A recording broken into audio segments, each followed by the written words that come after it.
So when I went to go edit my Games of the Best 2023 video, and near the beginning I'm like, I didn't watch much TV or movies this year. I mostly just did games. In the following video I'll explain more of that. And I remember listening to that back and going, oh, great. I committed. It really was gonna anyway. These are actually like my favorite things that I do for the channel, even though they don't get the most views, but they do get the most likes. So clearly, people like these. They like the way I kind of half-ass podcast all the things I really like. The few things I do have, I really want to... I mean, some of these I'm just going to blaze through. I have hardly anything to say. And the only reason I have to do a lot of these ones quick is just because I really have such a short list that I can tell you this. I've got one movie that I really want to talk about, and I just added another one in there that I already talked about, and I'm going to include as a footnote. I fell so far behind on my reading goal that I have like almost no books to talk about at all. I basically have one, and then a footnote of, here's why I would have liked to talk about these books. And then basically I put like every TV show I can remember watching last year, which took a while to compile. But because it is like every one I like put a decent amount of time into, some of them I've got hardly anything to say. So just straight up, I'm going to the TV section first, and if you want to stop watching after that, I won't blame you, because the rest will be footnote stuff, sort of. So yeah, go to the Ko-fi, give me some money if you like that. Like the video while you're here to remember. Subscribe if you want more of a guy telling you why he won't talk very long about some things. Let's get through some of the really quick stuff. Do any of you have Netflix? There is a Netflix original. I think it's a Netflix original. It's a dubbed anime, so the anime is not original. I don't think Netflix went to Japan and said, yo, make it anime based on this popular manga. It's The Way of the House Husband.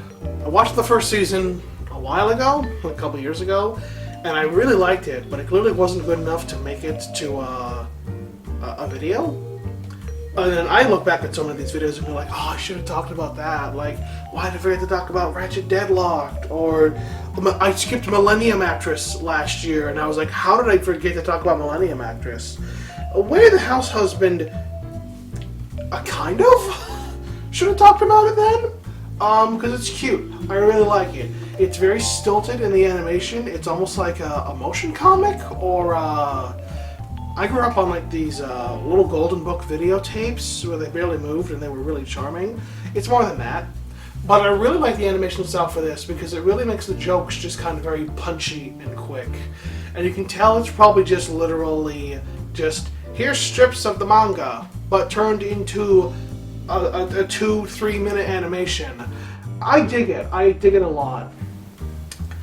Every year I keep saying I'm going to finally start reading more manga instead of just watching anime because I can't get behind anime that much. I keep trying, and I'll like some stuff like Way of the House Husband, but then I'll be like, I'd probably just enjoy reading the manga more. And yeah, like, I'll be real with you, and I think I might actually commit to it this time, because I've actually downloaded, legally, I bought it through Amazon Kindle, I've actually got the first manga for Spy Family. I'm going to read it instead of watch it, despite how much I've heard really great things. I think I would rather read it, because I really should start reading manga. The Way of the House Husband. It's so good, it makes me want to read manga. It is fun. It's like a retired criminal settles down and gets married and becomes a house husband. I should have explained the plot to you. It is very funny. You might not like the stilted animation. Apparently some people don't. I dig it. I think it's cute. Speaking of something I can sum up with, I think it's cute, My Adventures with Superman. It's nice that we're getting back into an era of Supergon just being a paragon of truth and kindness. Like, the whole take of Superman's not interesting, it's only cool when he's a dark, brooding bad guy. I'm sorry, that's a bad take. I'm not saying you can't spice up the formula by doing that. I think that's perfectly acceptable. But that seems to be all that media has wanted to do with Superman for quite a while. So by this point, Superman, accurate to his roots, feels like the subversion. You get me? We're out of the Richard Donner era and way too deep into the Zack Snyder era. And again, I'm not saying either of those are technically better, but you know, we got into like the Zack Snyder era because we've had Richard Donner for so long. People got tired of Superman, which I get. But now it's like, now we've been so far into the dark, brooding Superman who's not afraid to kill, that it's like, by this point, that's boring. Like, even Batman, like, you know, we got dark and brooding Batman because we had Adam West Batman before, right? We kind of need juxtaposition. We need different takes. And My Adventures with Superman is a lot more that kitschy, feel-good Superman stuff. Is it a little bit too anime-esque for me? A little. Some episodes I liked a lot more than others. I like the show as a whole. I like where the plot was going, but I mostly just like Jack Quaid is Superman. Like, he does a very nice job. I like this Lois Lane. Some people probably don't like her because she acts like a real journalist. Like, that's just my take. It's like, oh, she doesn't entirely trust Superman, and she just wants to get behind the story. It's like, that's what journalists do! Because I like that Lois is actually like, dedicated to the job. Like, I like that a lot. I actually like what they did with Jimmy Olsen, too. Like, I don't know, like, it's fun. Some episodes, again, much better than others. It's cute. It's not much more I can say other than it's very cute. Twisted Metal, the TV show, is fun. It is weird that it's like a post-apocalyptic, all cities are walled off kind of a scenario. Someone else pointed this out. It feels like, ooh, Sony's brand recognition by this point is The Last of Us, so maybe let's have Twisted Metal that kind of conveniently feels like The Last of Us while there's a Last of Us TV show coming out. I didn't see The Last of Us TV show. I've got nothing against The Last of Us, I just have never gone around to playing it. I like video games that feel way more like video games. Like, Rockstar is like the huge exception. Like, I don't care for these, the story drives the gameplay type of games. I don't really care for them. I got nothing against them. I used to love them. Like, I loved the Infamous games, and that's those. Even with the superpowers. Those are very narrative dictates the gameplay games. Yeah, Twisted Metal. As I say in the Games of the Best, because that made it all the way to the number 3 spot, the original Twisted Metal. I unironically became a Twisted Metal fan doing research to prepare for the show, to write about it online. And I walked away from the show. I marathoned it in one day for work purposes. I walked away from that show going, some episodes are really great. Like the finale's really great. Episode 2's pretty great. It's either episode 3 or 4. It's the one with Granny Dread and Stone's backstory. That episode's really great too. But yeah, like, again, half the episodes are great, half the episodes are good. But then also the finale, they tease that they're finally going to have the Twisted Metal tournament. And I watched that episode. I watched that episode twice, actually, to like write a synopsis for it. And I remember just going like, I like this finale a lot, but you also did just kind of tell me, don't worry, bro, season 2 was the show you wanted. Like, I don't know. Like, and how did Axel and Mr. Grimm get relegated to a picture? Like, telling me that they'll be in season 2. Mr. friggin' Grimm isn't in season 1, aside from the picture, but Flower Power and Granny Dread and Pizza Boy are.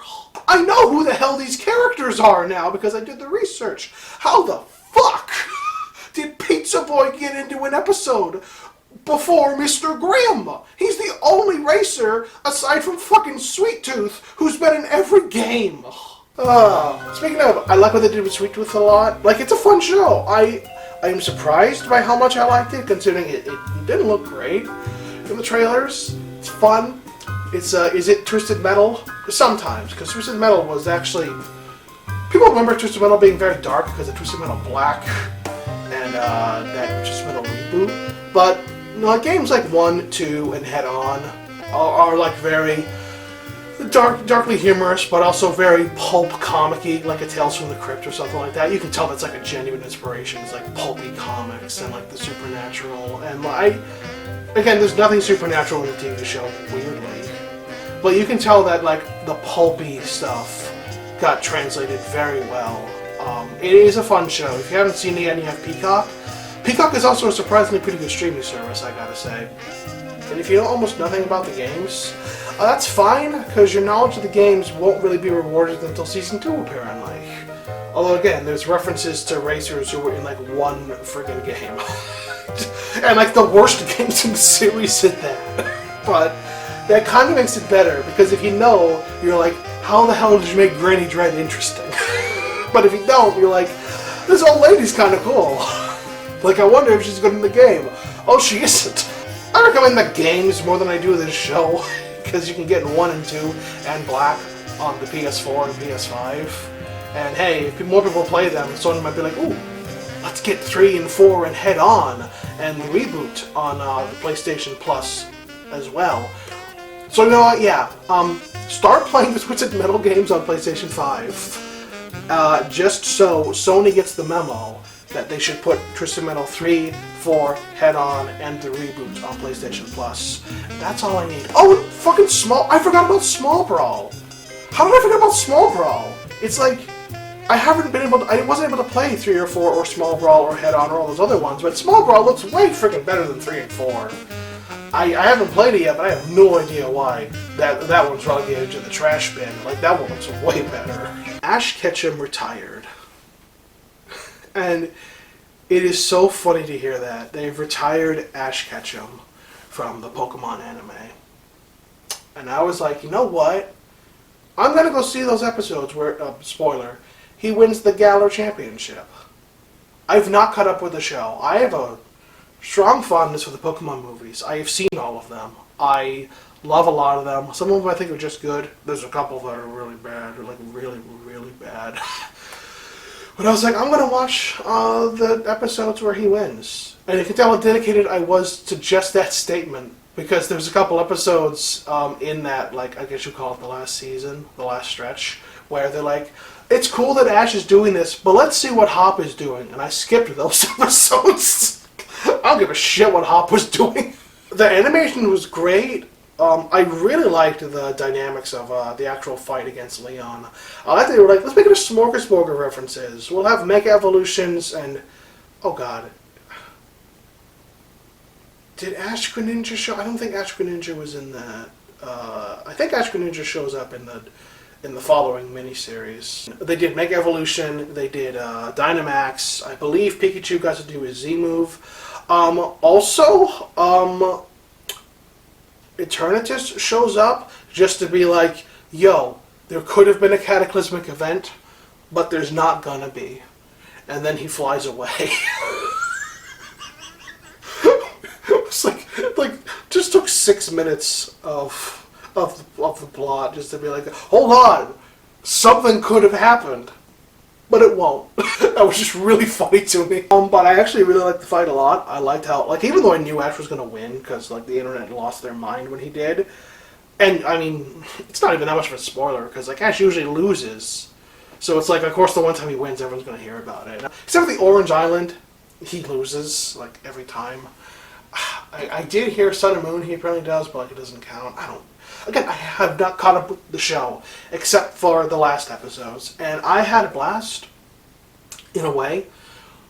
Then there was a following miniseries called To Be a Pokemon Master. And I'm watching them, and like, these are definitely just here for fan service.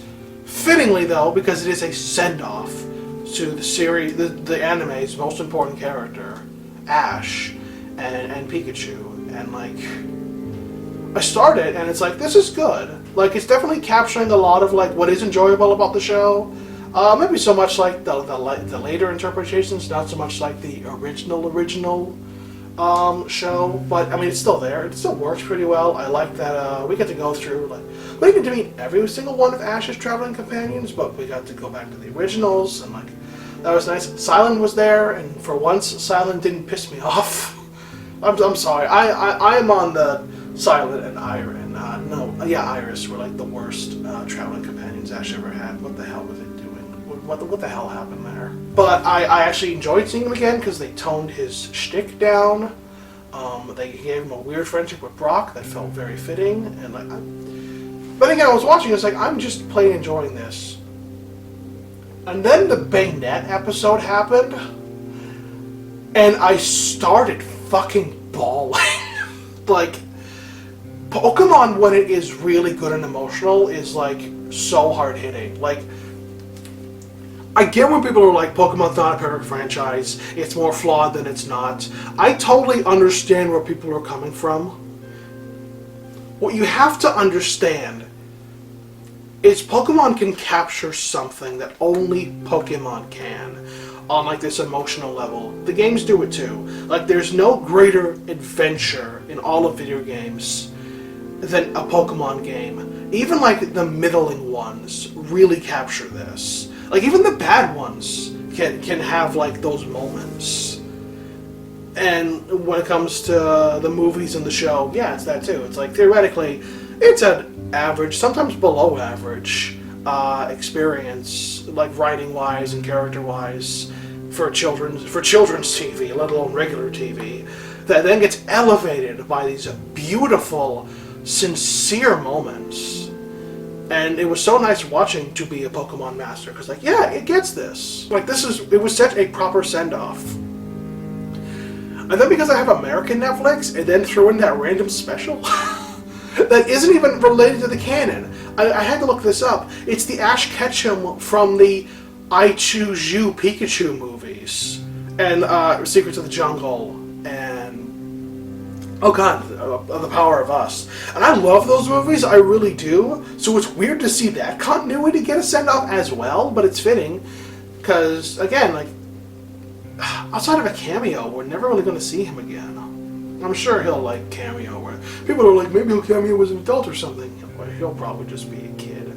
But I'm pretty sure these are different continuities now from that Horizons show that I just haven't watched, and I don't know if I will.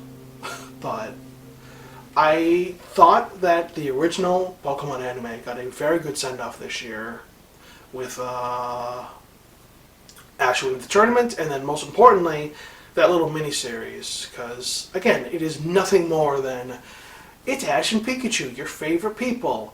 Anyway, their story's over now, and they're just going to have adventures without you from now on. And it's like, I am happy with what happened. HBO Max has a reboot for Tiny Toon Adventures.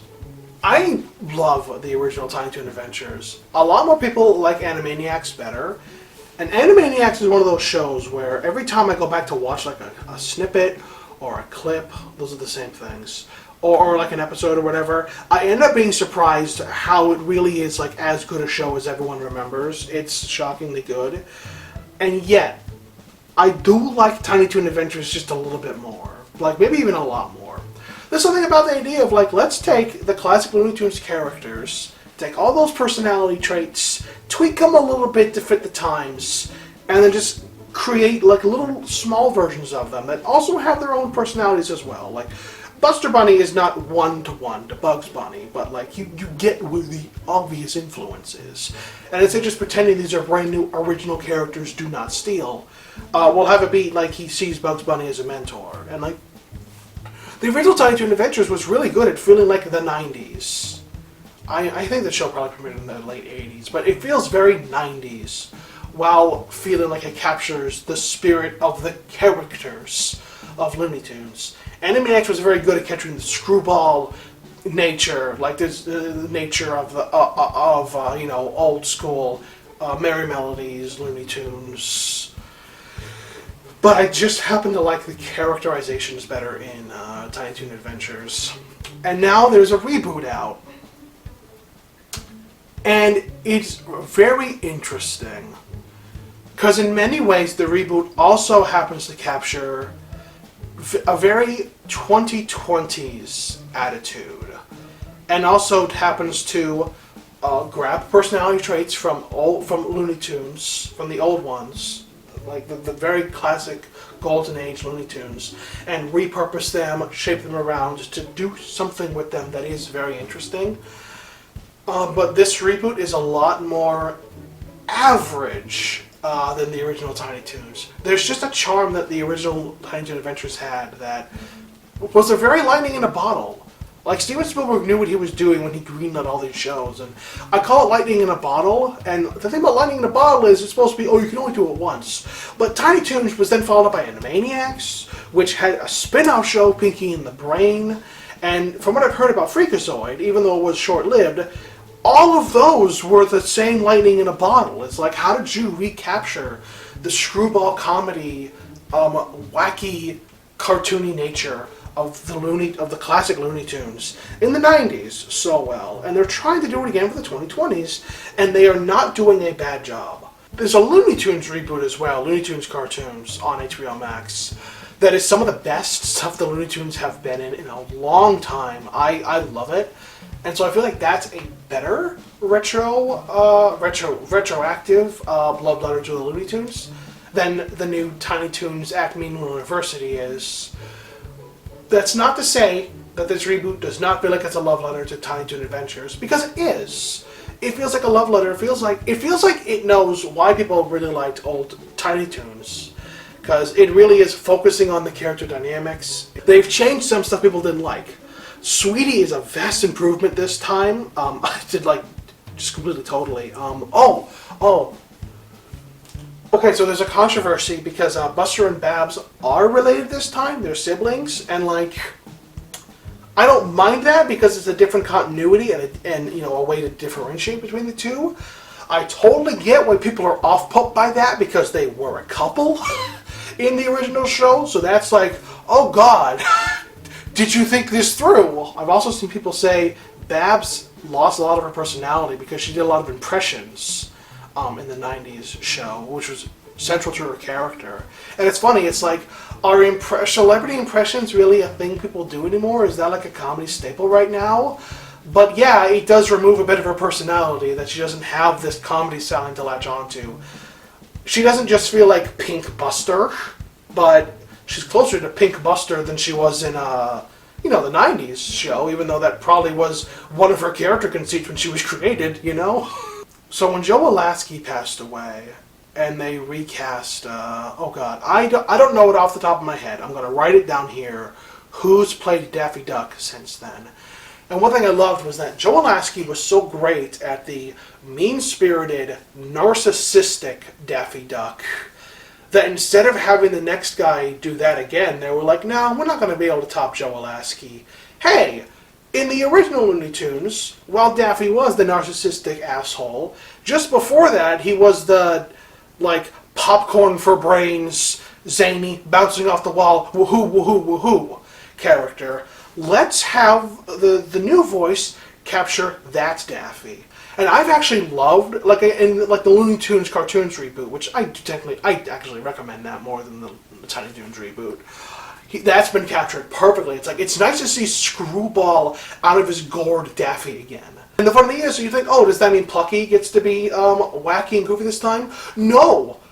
They have upped Plucky Duck's ego to levels that it wasn't in the original, and he was already an egocentric person, to the point where it kind of captures a wacky, narcissistic tone. He's almost a monster sometimes, and I love it. I'm the most talented person on the face of the earth, and I can back it up. I'll show you.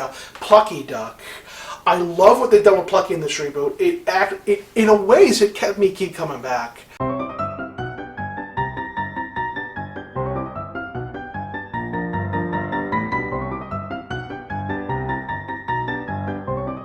This doesn't count. Season 2 premiered a little bit ago, and I watched the first episode of Season 2. That actually did capture a lot more. Buster, Babs, Hampton, Plucky, and Sweetie, they go to the big city to catch a Bugs Bunny show. Oh, it turns out, you didn't get tickets ahead of time. So, we're just stuck in the city and it'll be hours before the next bus. What are we going to do? And that feels like a Tiny Toons plot. I remember watching this episode and I was like, this is so much more in the spirit of the original. Not that I dislike Season 1. Season 1 was pretty fun. But if Season 2 continues with episodes like that one, we have something here really good. And that's really why I want to give it a bigger spotlight. At its worst, it's a middling show with some pretty good jokes. At best, it is a love letter to Tiny Toon Adventures that understands why people like Tiny Toon Adventures and even fixes some characterization issues with original Tiny Toon Adventures. I think that if we're lucky, this will be something very good. It is still not as good as the Looney Tunes cartoons, but like, you can tell that we're in a love letter era to Looney Tunes again. And we're just in a love letter to Golden Era cartoons, because I'll be real. Have you seen the Paul Rouge Mickey Mouse shorts? The Wonderful World of Mickey Mouse? I won't count it as part of this, but those are magnificent too. Those are wonderful. I'm gonna cheat here. I'm gonna talk about the movies. Real quick, because I got nothing. I got nothing to say about the movies. Do you remember when we thought Scooby-Doo and Crypto 2 was deleted? And that's why it was on archive.org, and it's like, oh, I can't believe Warner has done this again. Then it turned out the director of the picture even said themselves, what are you guys talking about? It just hasn't come out yet. Where'd this rumor start? And so yeah, Scooby-Doo and Crypto 2 is on HBO Max. It's good. Yeah, see, I've got not much to say about it. It's very cute. A lot of the modern Scooby-Doo movies go for some, a bit meta humor. Like, I'm getting a little tired of meta humor. But Scooby and the gang are locked into the Hall of Justice because the Justice League has just gone somewhere. And they're stuck in there with former President Lex Luthor. And he's just bitter and sad. But he's still mean, like Lex Luthor-y. Lex Luthor's the best part of Scooby-Doo and Crypto 2. Mercy fucking Graves from Superman the Animated Series gets to appear as his chauffeur. And she's like just as evil as usual. I kind of love, like, she's disappointed in Lex because he softened up after losing the presidency. And it's like, I love this setup. I love this setup of, I can't believe one of the greatest comic book villains of all time became a softie. Like, this is the meta I like. Of one of the greatest comic book villains of all time shouldn't just be some softie. Like, he shouldn't be like kind of lame and pathetic. And I've seen Lex Luthor lame and pathetic. It is sad. He should always be master 100 steps ahead of everybody, including Superman, even though Superman always wins. Comic book level threat. Oh, just go watch it. It ain't great. I think I gave it a 3.5 out of 5. Maybe even just a 3 out of 5. I got not much else to talk about when that counts. You know, I really enjoyed it, but that's like the only movie. I'm going to talk about the books. Let's do the caveats first. I finished the Invader Zim comics. Why can't I talk about them? Because the very first video I did of this type, I talked about the Invader Zim comics. I also finally started reading Saga. I read the first 3 volumes. Oh my god, they're fantastic! But I like to be a good way through stuff before I talk about them on these videos, so it doesn't have to be every single issue, like with the Zim stuff. But yeah, I'd rather be most of the way through before I chat about what's great about them. And I can't do that with Saga just yet, so maybe next year, if I remember to read this year. So far, I haven't. So what's the one book I can recommend fully, and we'll talk about fully, no caveats involved? Well, it's a book that as a Goodreads score, I only gave a 3 out of 5. The 3 out of 5s are coming out for the best of. The Return of Tarzan. It's the second Tarzan book, the original ones, from Edgar Rice Burroughs. I love the original Tarzan a lot. It's a great character study. It's just surprisingly well written. Then you get to Return of Tarzan, and you're like, uh-oh. Edgar Rice Burroughs decided to turn Tarzan into a pulp hero. Because it's suddenly a very pulpy story. Like, the bad guy just keeps being allowed to just kind of walk away with his crimes because he's got to interact with Tarzan later for some contrived reason. Tarzan meets some characters he talks with for like a chapter or 2 and then never sees them again. However, it was still a very fun read. I've come across these kind of sequels so often. Like, I talk about this with Bambi's Children, where it's like, wow, what happened to everything I loved about the first book? It seems to have been sanded away. Because like Bambi's Children is just a kid's book. And it's like the young adult novel, Bambi: A Life in the Woods, was not just a kid's book. And Bambi's Children feels like just a kid's book. Redwall. The first Redwall is very, like, medieval fantasy-esque. It's very... It's just so well done. I liked it a lot. Then I read the second one, and I'm like, wow, I want to strangle half of the cast here because they're just goddamn annoying. So the Return of Tarzan is the only one that made me go. I don't like that it decided to become pulpy, but for a pulp story, I did kind of dig it. There were also some traces of Tarzan becoming the character he was before. Like when Tarzan finally goes back to the jungle and like he goes back to his roots and it feels like it's like, yeah, this is the violent but sophisticated Tarzan that I loved from the first book. He's finally back. Fun book. Would not have ended up on this list if I actually read more this year. But you know what? It's the best of the disappointing sequels I've read for like classic literature. I recommend it way more than Mossflower. Was that the second Redwall book? Yeah, I recommend it way more than Mossflower. I recommend it way more than Bambi's Children. Like, it's not the best sequel ever made. Like, I need to get around to it, but I'm sure the sequel to The Girl with the Dragon Tattoo is a way better sequel and book. For sequels to classic lit, it's up there for me. Like, it definitely loses the charm of the original a lot. But it comes closer to reaching it than Mossflower and Bambi's Children did. Well, I am a sneaky devil. Because I used to say, oh, you could leave after I talk about the TV stuff. And ha! I changed it so the last TV section's at the end. Aren't I clever? And I didn't plan that, I'm sorry. There's no better finale than... okay, remember how I said I gotta be through most of the way through something? If we're talking about long-standing anime, I think we can count me watching a bunch of arcs as good enough, because I'll talk about those arcs just as themselves. One Piece. What do I think about One Piece? It is something I keep trying to get into every few years or so, and I don't dislike it. I definitely don't love it as much as a lot of people do, which is why I keep bouncing off and then coming back and then bouncing off and coming back.